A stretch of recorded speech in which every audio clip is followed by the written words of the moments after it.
going to start with secretory function, chapter number 65 of alimentary tract from Guyton. secretory function का मतलब अब यहाँ से हमारे पास जो जीआईटी की सारी secretion है हमने वो डिस्कस करनी है। हमारे पास secretory gland के दो बेसिक प्राइमरी फंक्शन होते हैं, यहाँ पे ये डाइजेस्टिव एंजाइम्स क्रिएट कराते हैं और यहाँ पे ये म्यूकस ग्लैंड्स होते हैं जो कि हमारे पास म्यूकस लुब्रिकेशन और प्रोटेक्शन के लिए देते हैं। अब हमारे पास प्रिंसिपल्स क्या हैं जनरल secretions के, वो टाइप ऑफ एलिमेंट्री ग्लैंड पे डिपेंड करते हैं। टाइप ऑफ एलिमेंट्री ग्लैंड हमारे पास क्या है, सबसे पहले हमारे पास होते हैं जीआईटी के अंदर single cell mucus glands. Mucus gland जो है वो सिंपली म्यूकस सेल्स होते हैं और गॉबलेट सेल्स इनको हम कहते हैं। गॉबलेट्स का मतलब ये कि जिनका डायलेटेड पार्ट होगा और एक थिन पार्ट होगा। ये जो फंक्शन करते हैं ये हमारे पास in response to local irritation of epithelium, ये हमारे पास म्यूकस को सक्रीट करते हैं डायरेक्टली एपिथेलियम पे और उसको लुब्रिकेट कर देते हैं और उसको प्रिवेंट करते हैं from different digestive enzymes. Second हमारे पास होते हैं जो कि हमारे पास जीआईटी के अंदर पिट्स को लाइन करते हैं जो कि इन्वेजिनेशन होती है एंडोथेलियम की, एपिथेलियम ऑफ इनटू सब म्यूकोसा, इनको हम कहते हैं क्रिप्स ऑफ लाइबरकहन्स। ये स्पेशलाइज्ड क्रिएटिव सेल होते हैं। इनमें से एक सेल हमारे पास ये शो किया हुआ है जिसके अंदर ये कैपिलरी है, ये हमारे पास सेल है with the endoplasmic reticulum with the Golgi operators and secretory vesicle and this is the secretion from the apical membrane. Third होते हैं हमारे पास स्टमक और अपर डिवीजन के ग्लैंड, इनको हम ट्यूबुलर ग्लैंड्स कहते हैं। हमारे पास एसिड और पेप्सिनोजन जो है वो रिलीज कराते हैं। फोर्थ टाइप होती है ग्लैंड की हमारे पास कम्प्लेक्स ग्लैंड। कम्प्लेक्स ग्लैंड के अंदर हमारे पास लाइवरी और पैंक्रियाटिक ग्लैंड आते हैं, यानी कि हमारे पास चार तरह के ग्लैंड्स हो गए। एक सिंपल सिंगल सेल ग्लैंड्स हैं जो कि हमारे पास म्यूकस ग्लैंड्स, एक ग्लैंड्स हैं जो कि पिट्स के अंदर प्रेजेंट हैं, उनको हम कहते हैं क्रिप्स ऑफ लाइबरकहन। स्टमक और अपर डिवीजन के अंदर ट्यूबुलर ग्लैंड्स हैं और कम्प्लेक्स ग्लैंड हैं पैंक्रियास और सलाइवरी ग्लैंड के अंदर। अब बेसिक मैकेनिज्म क्या है कि कोई भी ग्लैंड को कैसे स्टिमुलेट होगा, जैसे ही हमारे पास फूड जो है वो गट के एपिथेलियम के साथ इंटरेक्ट करेगी तो वो एक्टिवेट करेगी इंटायरेक्ट नर्वस सिस्टम को और वहां से ग्लैंड्स को नर्वस स्टिमुलाई जाएगा और हमारे पास एक्सक्रीशन स्टार्ट हो जाएगी। अब हमारे प्रेजेंस ऑफ फूड ही जीआईटी के अंदर हमारा स्टिमुलेट कराता है ग्लैंड्स को और वो कैसे एक्सक्रीशन देते हैं बाय द इंटायरेक्ट नर्वस सिस्टम जो प्रेजेंट होता है। लोकल एपिथेलियल स्टिमुलेशन जो है वो इंटायरेक्ट नर्वस सिस्टम से आती है। इसके अलावा हमारे पास टेक्टाइल टाइप ऑफ स्टिमुलेशन कौन कौन से होते हैं, टेक्टाइल स्टिमुलेशन कोई केमिकल आया तब होगी ये स्टिमुलेशन और इसके अलावा डिस्टेंशन ऑफ गट वॉल की स्टिमुलेशन जो है हमारे पास एक्सक्रीशन को रिलीज कराएंगी। इसके बाद हमारे पास ऑटोनॉमिक स्टिमुलेशन कैसे पैरासिम्पैथिक गैंग्लियन की वजह से, पैरासिम्पैथिक गैंग्लियन जो है वो हमारे पास रिलैक्स का सिस्टम है पैरासिम्पैथिक सिस्टम। इसमें हमारे पास रेट ऑफ एलिमेंट्री एक्सक्रीशन ज्यादा होती है क्योंकि डाइजेशन ज्यादा होनी होती है। अपर पार्ट में हमारे पास ग्लोसोफ्रेंजियल और वैगस नर्व के थ्रू आती है, salivary gland, oesophageal gland, gastric gland, pancreas वगैरह और लोअर पार्ट के अंदर ये हमारे पास पेल्विक पैरासिम्पैथिक नर्व्स के थ्रू आती है, पेल्विक स्प्लैंक्निक नर्व के थ्रू। सिंपैथेटिक स्टिमुलेशन जो है वो एलिमेंट्री ग्लैंड्स पे हमारे पास एक्सक्रीशन पे उसका ड्यूअल इफेक्ट है। ये हमारे पास ब्लड वेसल्स के जो है जो सप्लाई करी होंगी ग्लैंड को उनको कराएगी कॉन्स्ट्रिक्ट और हमारे पास सिंपैथेटिक स्टिमुलेशन का ड्यूअल इफेक्ट होता है। हमारे पास एलिमेंट्री ग्लैंड की एक्सक्रीशंस पे नंबर 1 हमारे पास ये सिंपैथेटिक स्टिमुलेशन क्या कराती है, स्लाइटली इंक्रीज कराती है एक्सक्रीशन को। और अगर हमारे पास पैरासिम्पैथिक और हार्मोनल एक्सक्रीशन पहले ही ये एक्सक्रीशंस करा रही हो तो सिंपैथेटिक की वजह से हमारे पास रिड्यूस होंगी एक्सक्रीशंस। इसके अलावा कुछ हार्मोन्स हैं जो ग्लैंडुलर एक्सक्रीशन को कंट्रोल कर रहे हैं, लाइक जीआईटी के हार्मोन ही हमारे पास वॉल्यूम और गैस्ट्रिक ग्लैंड की एक्सक्रीशन को रेगुलेट करें। जीआईटी की मुकोजा से ये रिलीज होते हैं इन रिस्पांस टू फूड, फिर ये ब्लड में अब्सॉर्ब हो जाते हैं, ग्लैंड की तरफ जाते हैं, वहां पे जाके इनकी स्टिमुलेशन कराते हैं और इंक्रीज कराते हैं गैस्ट्रिक एंड पैंक्रियाटिक जूस की एक्सक्रीशन को। बेसिक मैकेनिज्म क्या है हमारे पास एक्सक्रीशन ऑफ ग्लैंडुलर सेल का, इसके अंदर हमारे पास अगर कोई ऑर्गेनिक सब्सटेंस रिलीज होना है तो सबसे पहले न्यूट्रिएंट मटेरियल जो हमारे पास चाहिए वो सबसे पहले डिफ्यूज या एक्टिवली ट्रांसपोर्ट होगा by the blood into the base of the glandular cell. फिर हमारे पास क्या होगा कि बहुत सारे माइटोकॉन्ड्रिया वहां पे ऑक्सीडेटिव एनर्जी से एटीपी प्रोवाइड करेंगे, एटीपी से एनर्जी आएगी, एंडोप्लाज्मिक रेटिकुलम और गोल्गी कॉम्प्लेक्स काम करेंगे जिससे हमारे पास प्रोटीन फॉर्म होंगी और पैक होंगी। फिर हमारे पास क्रिएटिव मटेरियल जो है उसको ट्रांसपोर्ट कर दिया जाएगा एंडोप्लाज्मिक रेटिकुलम से गोल्गी वेसिकल की तरफ, गोल्गी वेसिकल में जाके इसकी कंसंट्रेशन होगी, उसकी मॉडिफिकेशन होगी और उसको क्रिएटिव वेसिकल बना दिया जाएंगे। ये वेसिकल जो है इनको स्टोर कर लिया जाएगा जहां जब तक हमारे पास नर्वस या हार्मोनल कंट्रोल सिग्नल ना आ जाए। फिर हमारे पास जब ये स्टिमुलस आएगा तो हमारे पास एक्सोसाइटोसिस के थ्रू ये वेसिकल रिलीज करा दिया जाएगा। सबसे पहले हमारे पास कैपिलरी से डिफ्यूजन के थ्रू जो चीजें हमें रॉ मटेरियल चाहिए वो एब्जॉर्ब होंगी। फिर माइटोकॉन्ड्रिया जो है एनर्जी प्रोवाइड करेगा, राइबोसोम्स और आरईआर जो है मिलकर हमारे पास प्रोटीन्स बनाएंगे। वो प्रोटीन गोल्गी बॉडीज की गोल्गी ऑपरेटर्स की तरफ जाएंगे, वहां पे हमारे पास उसके अंदर मॉडिफिकेशन करके क्रिएटिव वेसिकल बना के उसको स्टोर कर दिया जाएगा और जब हमारे पास नर्वस स्टिमुलस आएगा तो उसको रिलीज कर दिया जाएगा। इसके बाद हमारे पास वाटर और इलेक्ट्रोलाइट्स की एक्सक्रीशन, वाटर और इलेक्ट्रोलाइट्स की एक्सक्रीशन जो है वो हमारे पास along with the organic substances ही रिलीज होते हैं सफिशिएंट अमाउंट में। और अगर हमें मजीद चाहिए तो हम नर्वस स्टिमुलेशन जो है उससे हम मजीद वाटर एंड सॉल्ट जो है ग्लैंडुलर सेल से ग्रेट परफ्यूजन के थ्रू हमारे पास रिलीज हो जाएंगे जब हमारे पास हार्मोन्स वगैरह जो एक्सक्रीशन सिंथेसाइज में वो रिलीज हो। म्यूकस की अगर हम बात करें तो म्यूकस हमारे पास थिक प्रोटेक्टिव एक्सक्रीशन की फॉर्म में हमारे पास मेनली वाटर और इलेक्ट्रोलाइट का मिक्सचर है। साथ में हमारे पास यहाँ पे ग्लाइकोप्रोटीन और लार्ज पॉलीसेकेराइड्स जो है वो बाउंड हुए होते हैं प्रोटीन के साथ, स्मॉलर के साथ। म्यूकस जो है वो हमारे पास जीआईटी के डिफरेंट एरिया के अंदर इसकी कंपोजिशन जो है स्लाइटली डिफरेंट होती है। म्यूकस जो है वो एडहेरेंट क्वालिटी होती है, टाइटली एडहेयर कर जाती है फूड और अदर पार्टिकल के साथ, फिल्म बना देती है उनकी सरफेस के ऊपर।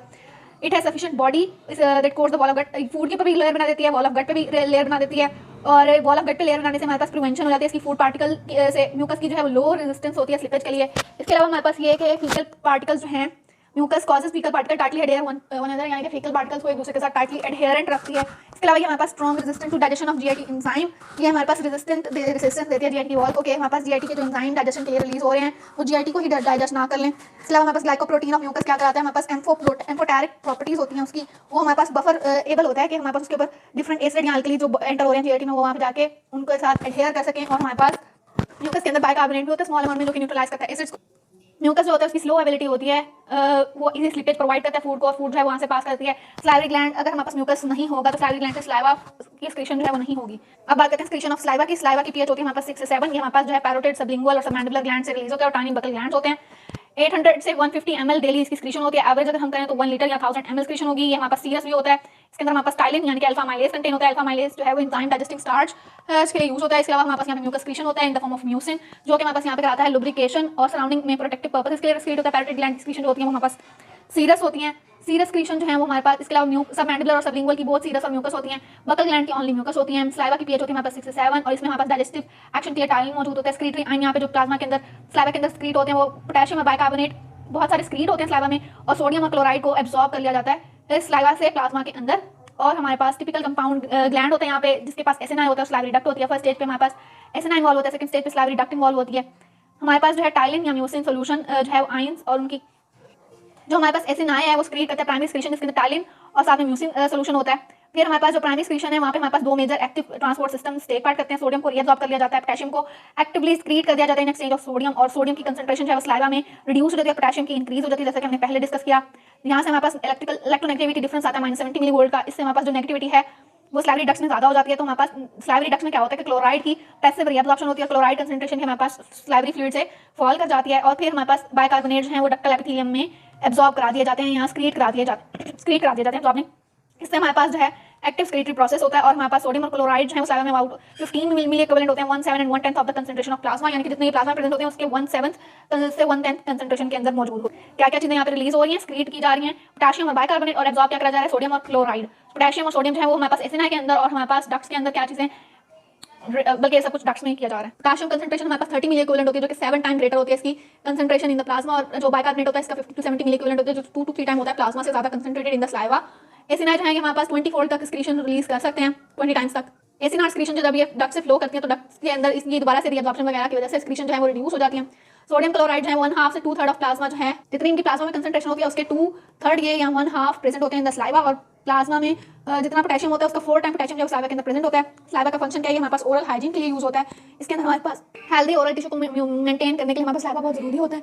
यहाँ पे स्लाइवा जो है हमारे पास हेल्प करता है पैथोजेनिक बैक्टीरिया को फ्लो अवे करने में। इसके अलावा यहाँ पे थायोसाइनेट आयंस डिफरेंट फैक्टर्स जो बैक्टीरिया को डिस्ट्रॉय करते हैं, इनमें से एक है थायोसाइनेट आयन, प्रोटियोलिटिक एंजाइम्स होते हैं, लाइसोजाइम होते हैं जो कि अटैक करते हैं बैक्टीरिया को। थायोसाइनेट आयन जो है बैक्टीरिया के अंदर एंटर करके बैक्टीरियासिडल हो जाते हैं और फूड पार्टिकल जो है वो हमारे पास इस तरह इनकी बैक्टीरियल मेटाबॉलिक स्पोर जो है उनको रिमूव कर दिया जाता है फूड पार्टिकल की थ्रू स्लाइवा। स्लाइवा के अंदर हमारे पास सिग्निफिकेंट अमाउंट होती है एंटीबॉडीज की जो कि डिस्ट्रॉय करती हैं ओरल बैक्टीरिया को। इसके बाद हमारे पास nervous regulation of saliva. Nervous regulation of saliva जो हो रही है वो हमारे पास पैरासिम्पैथिक स्लाइवा के थ्रू हो रही है। पैरासिम्पैथिक मतलब रिलैक्स कंडीशन में। रिलैक्स कंडीशन में ये होता है कि superior inferior salivatory nucleus brain stem के अंदर प्रेजेंट होते हैं। ये सैलिवेटरी न्यूक्लियस मेडुला और पोन के जंक्शन पे होते हैं। ये हमारे पास टंग से जो है वो टेस्ट और टैक्टाइल स्टिमुलस लेते हैं, स्पेशली सावर टेस्ट का और डिफरेंट माउथ और फेरिंग्स के एरियाज से 8 to 20 टाइम्स जो बेसल रेट ऑफ एक्सक्रीशन है उसको इंक्रीज कर देते हैं। सर्टेन टैक्टाइल स्टिमुलस जब प्रेजेंट होता है हमारे पास माउथ में तो हमारे पास मार्क्ड स्लाइवेशन होती है, और अगर हमारे पास रफ ऑब्जेक्ट हो तो हमारे पास लेस स्लाइवेशन होती है और यहाँ पे स्लाइवेशन जो है वो इनहिबिट हो जाती है। स्लाइवेशन को हम स्टिमुलेट भी किया जा सकता है, इनहिबिट भी किया जा सकता है by nervous signal arriving in the salivatory nucleus from higher centre. ये हमारे पास सुपीरियर और इंफीरियर सैलिवेटरी न्यूक्लियस पड़े हुए हैं जो कि हमारे पास ग्लॉस ऑफ फ्रेंजियल नर्व और फेशियल नर्व के थ्रू हमारे पास डिफरेंट ग्लैंड्स को कंट्रोल कर रहे हैं, और यहाँ से हमारे पास स्टिमुलेशन जा रही है सेंसरी, और यहाँ पे ये इफरेंट भेज रहे हैं डिफरेंट स्लाइवरी ग्लैंड। जब हमारे पास किसी भी बंदे को स्मेल भी आए या कोई फेवरेट फूड उसके जहन में आए तब भी हमारे पास जो है स्लाइवेशन हो सकती है। एपिटाइट एरिया होता है ब्रेन में जो कि इन सारे इफेक्ट्स को रेगुलेट करता है। सिंपैथेटिक स्टिमुलेशन जो हमारे पास स्लाइवेशन को इंक्रीज करती है लिटिल अमाउंट में, और अगर हमारे पास पैरासिम्पैथिक स्टिमुलेशन के साथ साथ ये भी इंक्रीज करती है स्लाइवा जो है in response to sympathetic activity जो है वो थिकर होता है जो इस सिंपैथेटिक एक्टिविटी से प्रोड्यूस होगा as compared to parasympathetic activity. Sympathetic activity जो है ओरिजिनेट करती है from superior cervical ganglion. Secondary factor क्या है, हमारे पास ब्लड सप्लाई अगर हमारे पास पैरासिम्पैथिक नर्वस सिस्टम जो है वो इंड्यूस करते हैं, डायलेट करते हैं ब्लड वेसल्स को, जबकि हमारे पास सिंपैथेटिक जो है वो डायलेट की वजह वेजो कंस्ट्रिक्शन कराएंगे ब्लड वेसल्स की। वेजो डायलेटर सब्सटेंसेस कौन कौन से रिलीज होते हैं, कैलिक्रिन। इसके अलावा हमारे पास कुछ एंजाइम्स होते हैं blood protein like alpha 2 globulin जो कि ब्रेडिकाइन बनाते हैं, और इस ये स्ट्रॉन्ग वेजो डायलेटर। एसोफेगस के अंदर स्क्रीशन के अंदर हमारे पास एंटाइली म्यूकस होता है और हमारे पास लुब्रिकेट ताकि हमारे पास लुब्रिकेटेड हो वो फूड पार्टिकल और स्वेलो हो, और हमारे पास जो है सिंपल म्यूकस ग्लैंड प्रेजेंट होते हैं और कंपाउंड म्यूकस ग्लैंड भी प्रेजेंट होते हैं। कंपाउंड म्यूकस ग्लैंड अपर एसोफेगस के अंदर होते हैं और हमारे पास एसोफेजो गैस्ट्रिक जंक्शन के ऊपर प्रेजेंट। इस प्रोटेक्शन के बावजूद के यहाँ पे हमारे पास एसोफेजो गैस्ट्रिक जंक्शन के ऊपर हमारे पास कंपाउंड म्यूकस ग्लैंड होते हैं। गैस्ट्रिक स्क्रीशन अगर हमारे पास एसोफेगस को अफेक्ट करें तो यहाँ पे पेप्टिक अल्सर हो सकता है। इसके बाद हमारे पास गैस्ट्रिक स्क्रीशन के हमारे पास 3 तरह के ग्लैंड्स हैं, एक्जेंटिक ग्लैंड है, पाइलोरिक। 2 तरह के ग्लैंड है, एक्जेंटिक और पाइलोरिक। ये हमारे पास एचसीएल और पेप्सिनोजन क्रिएट करते हैं। इसके अलावा इंट्रिंसिक फैक्टर और म्यूकस जो है हमारे पास प्रोटेक्शन देती है। इसके अलावा हमारे पास हार्मोन गैस्ट्रिन रिलीज करते हैं। ये पाइलोरिक ग्लैंड हमारे पास म्यूकस देते हैं और हमारे पास क्या रिलीज कराते हैं, गैस्ट्रिन। एक्जेंटिक ग्लैंड हमारे पास जो है बॉडी और फंडस में लोकेटेड होते हैं, 80% होते हैं। अगर हम ऑक्जेंटिक ग्लैंड की सिक्रीशन की अगर हम बात करें तो इसमें हमारे पास म्यूकस नेक सेल होते हैं जो कि म्यूकस क्रिएट करते हैं, पेप्टिक सेल होते हैं जो कि हमारे पास पेप्सिनोजन रिलीज करते हैं, ऑक्जेंटिक सेल होते हैं जो कि एचसीएल रिलीज करते हैं और इंट्रिंसिक फैक्टर रिलीज करते हैं। इसके अलावा एंटेरोक्रोमाफिन सेल होते हैं वो हमारे पास हिस्टामिन रिलीज करते हैं। बेसिक मैकेनिज्म एचसीएल की सिक्रीशन का क्या है हमारे पास, सबसे पहले यहाँ पे कार्बन डाइऑक्साइड इंटरस्टिशियल फ्लूइड से पैराइटल सेल के अंदर डिफ्यूज करती है, वो कार्बन डाइऑक्साइड जो है वो वाटर के साथ कंबाइन करती है और हमारे पास बाइकार्बोनेट और H2CO3 बनाती है। H2CO3 बाइकार्बोनेट और हाइड्रोजन आयन में स्प्लिट कर जाता है। इस तरह हाइड्रोजन आयन जो है वो हमारे पास ल्यूमिन में आ जाता है। अब हाइड्रोजन आयन जब ल्यूमिन में आता है तो एक पोटेशियम इसके एक्सचेंज में इनसाइड मूव करा दिया जाता है और हमारे पास बाइकार्बोनेट आयन को बाहर मूव कराते हैं तो क्लोराइड आयन अंदर आता है। इसके अलावा क्लोराइड आयन जो है वो वैसे भी हमारे पास inside the parietal cell diffuse करके हमारे पास आउटसाइड पे मूव करेगा। इस तरह हमारे पास H और Cl मिलकर बना देंगे HCl और वाटर भी साथ में डिफ्यूज आउट होगा और हमारे पास इसकी कंसंट्रेशन कितनी होगी, क्लोराइड की 173 मिली इक्विवेलेंट पर लीटर और हाइड्रोजन की 155 मिली इक्विवेलेंट पर लीटर। इसके अलावा basolateral membrane intake sodium potassium pump काम करेगा, वो हमारे पास सोडियम को बाहर मूव कराएगा और पोटेशियम को अंदर मूव कराएगा। वो सोडियम कहां से आएगी, हमारे पास ल्यूमिन ऑफ फिनालिकुलस से। जो हमारे पास ल्यूमिनल सरफेस पे HCl प्रोड्यूस होगा उसकी कंसंट्रेशन होगी हमारे पास 150 से 160 ml। स्टमक के अंदर हमारे पास म्यूकस बैरियर होता है जो कि बैक लीक ऑफ एसिड को प्रिवेंट करता है। गैस्ट्रिक बैरियर जो है मेनली हमारे पास अल्कलाइन म्यूकस से फॉर्म हुआ होता है जो कि tight junction between the epithelial cell के अंदर और साथ में tight junction of epithelial cell से अगर हम एक्सेसिव यूज करेंगे एस्पिरिन या अल्कोहल का तो ये एक्सक्रीशन ऑफ एसिड जो है वो हमारे पास लीक डाउन हो जाएगी, हमारे पास म्यूकोजल सरफेस डैमेज होगी। तो हम बेसिक फैक्टर हैं जो कि गैस्ट्रिक एक्सक्रीशंस को इंक्रीज करें, इनमें एसिटाइलकोलिन है, गैस्ट्रिन है, हिस्टामिन है। पैरासिम्पथेटिक स्टिमुलेशन के केस में हमारे पास पेप्टिक सेल से पेप्सिनोजन वगैरह रिलीज होते हैं और दोनों जो हार्मोन है in comparison gastrin and histamine जो है वो स्टिमुलेट कराते हैं एसिड एक्सक्रीशन पर पैराइटल सेल। पैरासिम्पथेटिक स्टिमुलेशन कहां से पेप्सिनोजन रिलीज करा रही है, पेप्टिक सेल से। जब हमारे पास HCl बन गया तो HCl जो है वो हमारे पास पेप्सिनोजन को पेप्सिन के अंदर कन्वर्ट कराएगा एक्टिव फॉर्म के अंदर और जब ये इसकी स्प्लिटिंग के लिए हमारे पास इस पहले इसका वो वेट होता है 42,500 तो इसकी स्प्लिटिंग की वजह से हमारे पास 35,000 वेट रहता है। पेप्सिन जो है एक्टिव प्रोटियोलिटिक एंजाइम है जो कि हमारे पास इसकी पीएच होती है 1.8 से 3.5। अगर हमारे पास पीएच जो है वो 5 पे मेंटेन हो रही है तो no proteolytic activity takes place. इसके बाद हमारे पास इंट्रिंसिक फैक्टर जो है वो हमारे पास विटामिन B12 की एब्जॉर्प्शन के लिए रोल प्ले करता है इन आईएम। अगर हमारे पास इंट्रिंसिक फैक्टर रिलीज नहीं होगा तो हमारे पास इंट्रिंसिक फैक्टर एसोसिएटेड HCl की सिक्रीशन से। अगर हमारे पास HCl की सिक्रीशन नहीं होगी जिस कंडीशन को हम कहेंगे एक्लोरहाइड्रिया या लैक ऑफ स्टमक सिक्रीशन तो हमारे पास पर्निशियस एनीमिया होगा क्योंकि हमारे पास एब्सेंस ऑफ विटामिन B12 होगा इंट्रिंसिक फैक्टर के एब्सेंस होने की वजह से और हमारे पास विटामिन B12 जो है वो आरबीसी की डेफिशिएंसी कॉज करेगा तो पर्निशियस एनीमिया होगा। इसके बाद पाइलोरी ग्लैंड की जो है वो हमारे पास ये सारा हमने ऑक्जेंटिक ग्लैंड का पढ़ा। पाइलोरी ग्लैंड जो है वो म्यूकस और गैस्ट्रिन क्रिएट करते हैं। मोस्टली हमारे पास म्यूकस नेक सेल जो है वो म्यूकस क्रिएट करेंगे। पाइलोरी ग्लैंड जो है वो एक हार्मोन क्रिएट करेंगे जिसका नाम है गैस्ट्रिन जो कि कंट्रोल करता है गैस्ट्रिक सिक्रीशंस को। सरफेस म्यूकस सेल जो है वो हमारे पास large amount of viscid mucus create कराते हैं जो कि गैस्ट्रिक स्टमक की म्यूकोसा को लाइन करता है अबाउट 1 मिलीमीटर और ये प्रोटेक्शन प्रोवाइड करता है फ्रॉम द एसिड और साथ में लुब्रिकेशन और फूड ट्रांसपोर्ट के अंदर हेल्प करता है। यहाँ ये हमारे पास म्यूकस होता है ये अल्कलाइन इन नेचर होता है। नॉर्मली जब हमारे पास अंडरलाइन स्टमक इसके नीचे जब स्टमक वॉल होती है तो वो हाईली एसिडिक और प्रोटियोलिटिक इरप्शन या स्टमक की सिक्रीशन जो है वो इसको इफेक्ट नहीं करती स्टमक की वॉल को। अगर ये स्लाइड भी हमारे पास कांटेक्ट ऑफ फूड का स्टमक की वॉल से तो म्यूकस नेक सेल जो है वो फौरी मजीद म्यूकस को क्रिएट करते हैं। स्टिमुलेशन की अगर हम बात करें गैस्ट्रिक एसिड की सिक्रीशन कैसे हो रही है हमारे पास के हमने कहा कि अभी एसिड क्रिएट हो रहा था, ये एसिड की लो पीएच जो है मजीद एसिड की सिक्रीशन को कॉज करेगी, एंडोक्राइन को नर्वस सिग्नल भी प्रोवाइड करेगी और हमारे पास एंटेरोक्रोमाफिन सेल से हिस्टामिन रिलीज होगी। जो एंटेरोक्रोमाफिन सेल है ये deep recesses of oxyntic cell के अंदर प्रेजेंट होते हैं, हिस्टामिन रिलीज करते हैं। हिस्टामिन जो है हमारे पास parietal cell of glands and के साथ डायरेक्ट कांटेक्ट में होती है। इसका फॉर्मेशन और rate of secretion of HCl को डायरेक्टली इफेक्ट करती है। जितनी अमाउंट में हिस्टामिन रिलीज होगी उतनी अमाउंट में हमारे पास हार्मोन जितना ज्यादा HCl उतनी ज्यादा हिस्टामिन फ्रॉम एंटेरोक्रोमाफिन सेल और उतना ही ज्यादा हमारे पास आएगा गैस्ट्रिन और इंटर्न उतनी ज्यादा एसिड की सिक्रीशन होगी। Stimulation of acid secretion bye gastrin हमारे पास क्रिएट होता है G सेल से और पाइलोरी ग्लैंड जो है वो डिस्टल एंड ऑफ स्टमक के अंदर लोकेटेड होते हैं। गैस्ट्रिन जो है वो लार्ज पॉलीपेप्टाइड है जो कि हमारे पास G34 और G17 की फॉर्म में एग्जिस्ट करता है। इसके अंदर हमारे पास ये होता है कि ये इसके स्पेशल इफेक्ट होते हैं गैस्ट्रिन सेल पे पाइलोरी ग्लैंड में और गैस्ट्रिन जो है वो ब्लड में आता है वो एंटेरोक्रोमाफिन सेल पे इफेक्ट करता है, वहां से हमारे पास हिस्टामिन रिलीज होती है, वो हमारे पास डीप ऑक्जेंटिक ग्लैंड पे एक्ट करती है और HCl की सिक्रीशन को बढ़ा देती है। रेगुलेशन ऑफ पेप्सिनोजन कैसे हो रही है एसिटाइलकोलिन से जो कि वैगस नर्व के थ्रू रिलीज हो रही है और हमारे पास एसिड इन स्टमक हमारे पास डायरेक्टली इफेक्ट कर रहा है पेप्सिनोजन की सिक्रीशन को।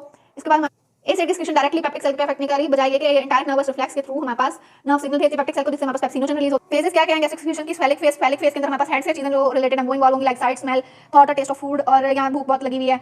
इस सारे के अंदर हमारे पास एपेटाइट सेंटर जो है वो एमिगडाला और हाइपोथैलेमस के अंदर प्रेजेंट है और सामने से हमारे पास है गैस्ट्रिक फेज जो है वो हमारे पास लॉन्ग वेगो रिफ्लेक्सेस आते हैं और हमारे पास लो इंटायरिक रिफ्लेक्सेस आते हैं और गैस्ट्रिन मैकेनिज्म आता है। गैस्ट्रिन मैकेनिज्म हम पहले डिस्कस कर चुके हैं कि वो कैसे इफेक्ट कर रहा है। वेगो रिफ्लेक्स के अंदर ये होगा कि स्टमक स्ट्रेच हुआ, वेगस नर्व स्ट्रेच हुई, वहां सिग्नल गए ब्रेन स्टेम से हाई सेंटर एपेटाइट सेंटर वगैरह में वहां से वापस आए, इस तरह से वेगो रिफ्लेक्स आएगा।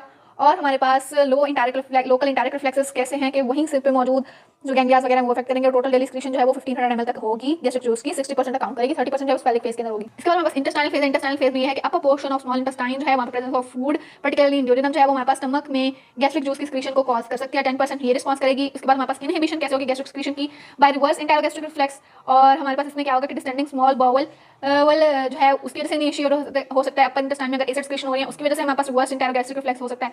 ब्रेकडाउन प्रोडक्ट ऑफ प्रोटीन वो हमारे पास इरिटेट कर सकते हैं और इरिटेशन ऑफ म्यूकोसा ये सारे जो है हमारे पास इंटेरोगैस्ट्रिक रिफ्लेक्स को रिवर्स करेंगे और हमारे पास गैस्ट्रिक सिक्रीशन को करेंगे इनहिबिट। इसके अलावा हमारे पास करेगा स्केलेटन और GIP और जिसको हम कहते हैं इंसुलिनोट्रोपिक इनहिबिटरी फैक्टर और हमारे पास मेटाक्टिव पेप्टाइड और सोमेटोस्टेटिन ये सारे भी हमारे पास जो है गैस्ट्रिक सिक्रीशन को इनहिबिट करेंगे। गैस्ट्रिन सिक्रीशन ड्यूरिंग इंटरडाइजेस्टिव पीरियड मतलब जब हम कोई फूड नहीं ले रहे तो हमारे पास नॉन ऑक्जेंटिक टाइप की सिक्रीशन होगी जिनके अंदर मेनली म्यूकस होगा, लिटिल पेप्सिन होगा और नो एसिड होगा। ये हमारे पास इंटरडाइजेस्टिव गैस्ट्रिक एक्सक्रीशन है जो कि हाईली पेप्टिक और एसिडिक होगी 250 ml पर आवर। ये इंक्रीज क्यों होगी? इमोशनल स्टिमुलस की वजह से। इसके बाद हमारे पास डिफरेंट हार्मोन की कंपोजिशन लाइक सीसीके, क्रेटिन जो है वो लार्ज पॉलीपेप्टाइड मॉलिक्यूल है। सीसीके जो है वो हमारे पास टर्मिनल 8 अमीनो एसिड जब रिमूव करें तब हमारे पास एक्टिव होता है, और यहाँ पे हमारे पास एक सिंथेटिक गैस्ट्रिन होता है जिसका नाम है पेंटागैस्ट्रिन। ये हमारे पास टर्मिनल 4 अमीनो एसिड जो हैं वो नेचुरल गैस्ट्रिन के होते हैं, और साथ में हमारे पास अमीनो एसिड एलानिन होता है, और प्रॉपर्टीज इसकी सेम होती है नेचुरल